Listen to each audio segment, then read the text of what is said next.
Auspicia a Impacto Económico. Y hoy tenemos una forestación alrededor de 550 hectáreas. Esto en realidad no lo hago para mí, no, lo hago para la comunidad, lo hago para la familia, para mejorar el medio ambiente, ¿verdad? Microtrack. Estudio Contable Carlos Soto.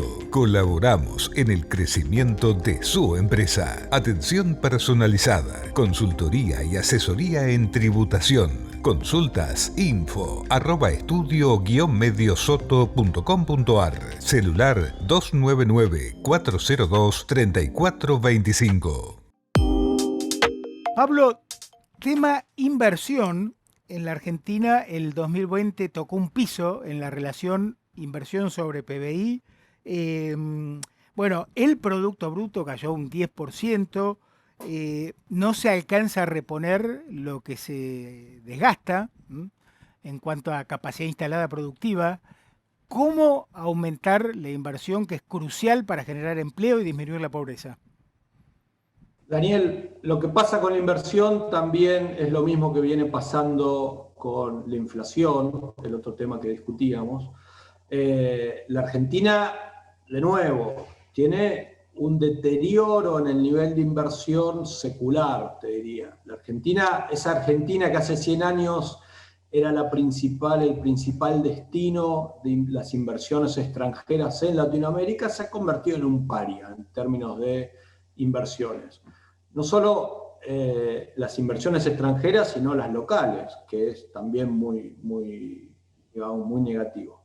Vamos a ponerle número a esto, para tampoco irnos demasiado atrás. En estas últimas 2 décadas en Argentina, arrancamos aproximadamente en los años 2003, cuando comienza el gobierno de Néstor Kirchner, con un nivel de inversión del 17%, 18%, que te superaba por 3, 4 puntos la inversión necesaria para reponer el stock de capital, es decir, el stock de capital se te va desgastando a lo largo del tiempo y para mantener ese stock de capital necesitas invertir. Que en Argentina aproximadamente se calcula que están en esos niveles del 14-15%.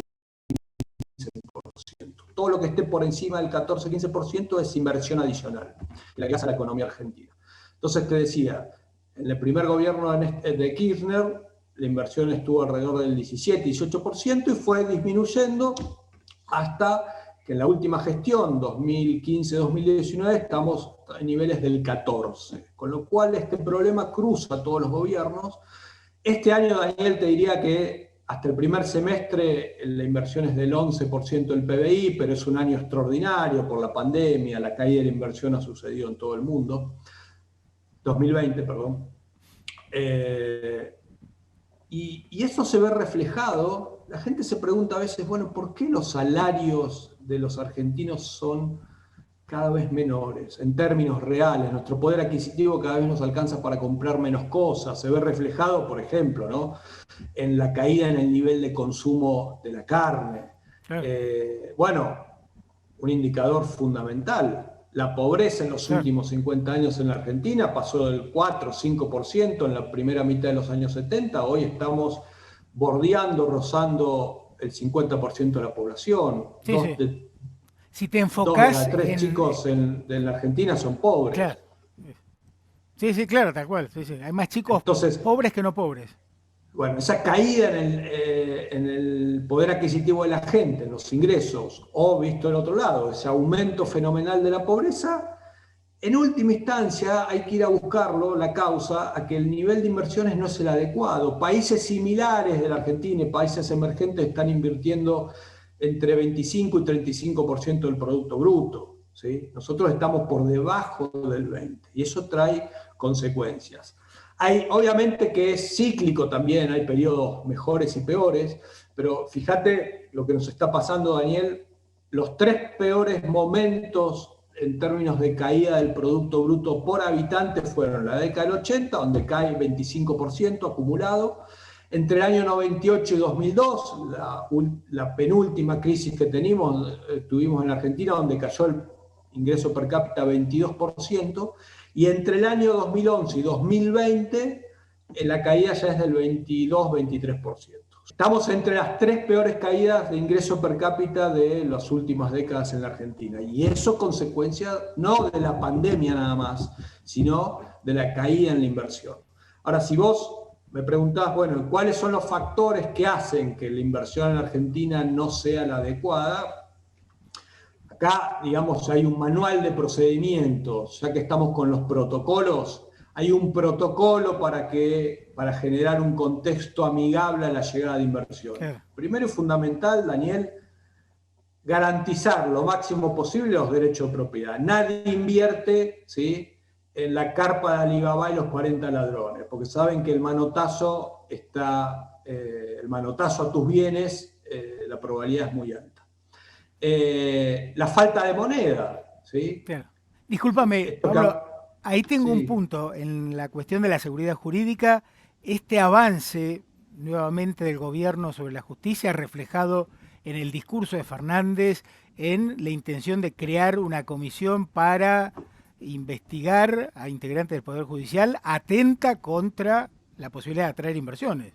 ¿Coincidís? A ver, si había inversores en el planeta Tierra que estaban esperando los anuncios del presidente para ver si había algún largo plazo, algún horizonte favorable, todas esas esperanzas se vieron dinamitadas el lunes, ¿sí? Y lo que más me preocupa, Daniel, o también me preocupa, es que en esa entrevista que mencionábamos del ministro de Economía, que la hicieron en televisión, le preguntaron a Guzmán si, como estás diciendo vos, ¿no?, si este ataque al Poder Judicial no afectaba la economía. Y el ministro de Economía dijo que eran temas separados. A mí, la verdad, me hace recordar al exministro Kicillof cuando decía que el tema de las instituciones no era un tema importante. Es que era un concepto horrible. Bueno, me preocupa que una persona como el ministro Guzmán, que ha estudiado en un país como Estados Unidos, que es uno de los países que más respeto por las instituciones y por la propiedad privada ha tenido en los últimos 200 años, mencione esto. Sí, ¿sí? Discípulo de un premio Nobel como Joseph Stiglitz. Sí, pero Daniel, te diría, a ver, Bueno, sí, pero lo primero que uno percibe al llegar a Estados Unidos, claro, el ministro hace más de 15 años que está, es el respeto por las instituciones. Claro. Sí, tal cual. O sea, me resulta muy extraño esta afirmación de Guzmán. Bueno, ahí entré de plantear temas concretos. El empresario llorando porque el gremio de camioneros bloqueó el acceso a un centro logístico.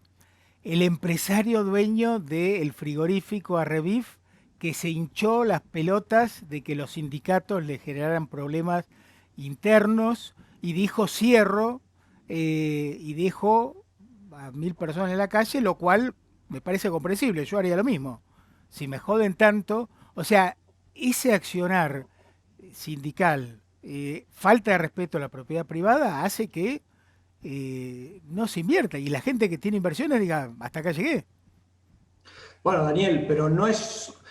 ¿Sabes lo que me sorprende a mí? No es esto, sino que la clase empresaria, la dirigencia empresaria y los empresarios hayan aguantado tanto tiempo de que los estén digamos, saqueando, patoteando, saqueando. La verdad que ser empresario en Argentina tiene podríamos calificar de héroe, porque no solo tenés al Estado que te liquida con impuestos, con la inflación, sino que también te tenés que aguantar a la mafia sindical, evitando que puedas seguir trabajando. Me hace recordar mucho, Daniel, si me dejás mencionar, sí, cómo no, al libro que vos conocés como yo, La Rebelión de Atlas, que si uno lee La Rebelión, vuelva a releer La Rebelión de Atlas de la autora rusa Ayn Rand, va a encontrar con la Argentina actual de las últimas décadas y más con la Argentina contemporánea una similitud fenomenal, ¿sí? No quiero espolear el libro, pero en esa novela, los empresarios comienzan a desaparecer y comienzan a huir porque están cansados de que no los dejen trabajar, ¿sí? Claro. Y ese país imaginario se va volviendo cada vez más pobre, el caos empieza a ser cada vez mayor porque la gente se queda sin empleo, sin ingresos, y lo sorprendente de esto es la similitud con la Argentina en este punto, que la dirigencia política no reacciona y redobla la apuesta. Fíjate que acá se van las empresas y ¿qué hace el Estado argentino? Claro, nada. Te aumenta los impuestos, te genera un impuesto a la riqueza, que en realidad no es un impuesto a la riqueza. Como no quisieron aumentar las alícuotas de bienes personales, entonces te crearon un impuesto exactamente igual que llaman impuesto a la riqueza. Claro. O sea, se están pegando Quizás el digamos, un tiro objetivo en el sea pie. crear más gente dependiente del Estado, ¿no? Que haya Mirá, menos Daniel, empresas yo privadas. te voy a decir algo. La verdad que creía que ese argumento no era válido y era un problema de ignorancia, pero cada vez más estoy convencido que quizás esto sea un plan, porque si vos tenés cada vez menos oposición de la gente común, los empresarios, la gente de a pie que se comienza a ir del país, tenés, digamos, menos oposición en términos electorales. Lo que pasó en Venezuela, lo que pasó en Sí, sí, Cuba. claro. En Venezuela hay 5 millones de personas que se fueron y eran todos opositores al gobierno. Sí. Entonces, los gobiernos pueden manejar mejor la situación, no solo electoralmente, sino en el día a día. Bueno, por eso creo que es fundamental que haya una masa crítica de gente, la sociedad civil, que entienda la causa de los problemas y que identifique las soluciones, o sea, promover la educación económica para demandar de parte de la clase política, que puede ser más potable, soluciones consistentes, ¿no? Claro, lo que pasa, Daniel, eso es cierto, pero lleva un tiempo. Acá el problema de la Argentina, creo que a diferencia de otros momentos de crisis, es que no tenemos tiempo, porque estamos con un 50% de la población pobre y ya no solo con empresas que no vienen o no invierten, sino que empresas que se van de la Que se van, Argentina. claro. Sí, sí. Y déjame remarcarte algo, Daniel, que es una percepción y una observación que estoy haciendo últimamente. En la crisis del 2001 yo me encontraba, teníamos obviamente 20 años menos, Más pelo. más pelo, más delgados, y uno encontraba una decepción por parte de gente de la misma edad, 30, 40 años, que decía, bueno, me quiero ir, esto no va para más.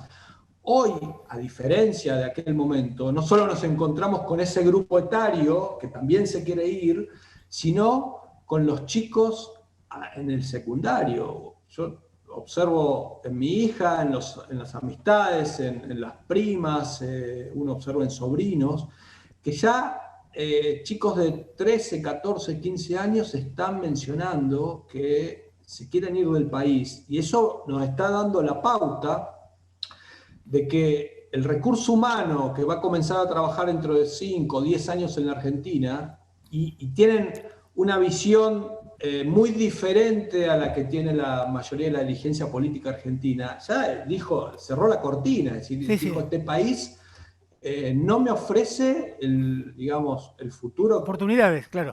Y oportunidades. la paradoja en un país en el que está todo por hacer, ¿no? Sí, Ese es exacto, el gap, pero es, o sea, la ventaja que tenemos de las redes sociales y los medios de comunicación, los chicos hoy están con un teléfono celular de los 10 años y se dan cuenta de que el mundo está en otra cosa. claro. ¿Sí? Y es lo mismo que pasó, Daniel, con cuando en el año 89 cayó el muro de Berlín. La gente que estaba del otro lado del muro, del lado soviético, se comenzó a informarse respecto a lo que pasaba del otro lado, y bueno, eso generó, digamos, gente que huía, pero también gente que dentro de esos países soviéticos presionaba por un cambio. ¿Sí? Sí, de acuerdo. Acá en la Argentina todavía hay mucha gente que quiere cambiar y no se quiere ir, pero también hay una fuga no solo de empresas, sino de gente, y eso me preocupa. Sí, tal cual. El segundero corre y los resultados no se producen, por eso hay que buscar la forma de acelerar los cambios. Pablo, gracias. Siempre una clase de Educación Económica por TV. ¿A qué puedes ofrecer? Muchas gracias a vos, Daniel, y éxitos en todo este año. Muchas gracias. Fundamental mejorar nuestra educación económica como una de las condiciones necesarias para generar cambios. Como dice el economista Luis Pasos, educación económica mata populismo. Acordate que el lobby bar del Hotel Hilton está abierto de 10 a 23, digo bien, y el restaurante Vive de 20 a 23. Pausa y último bloque, ya venimos.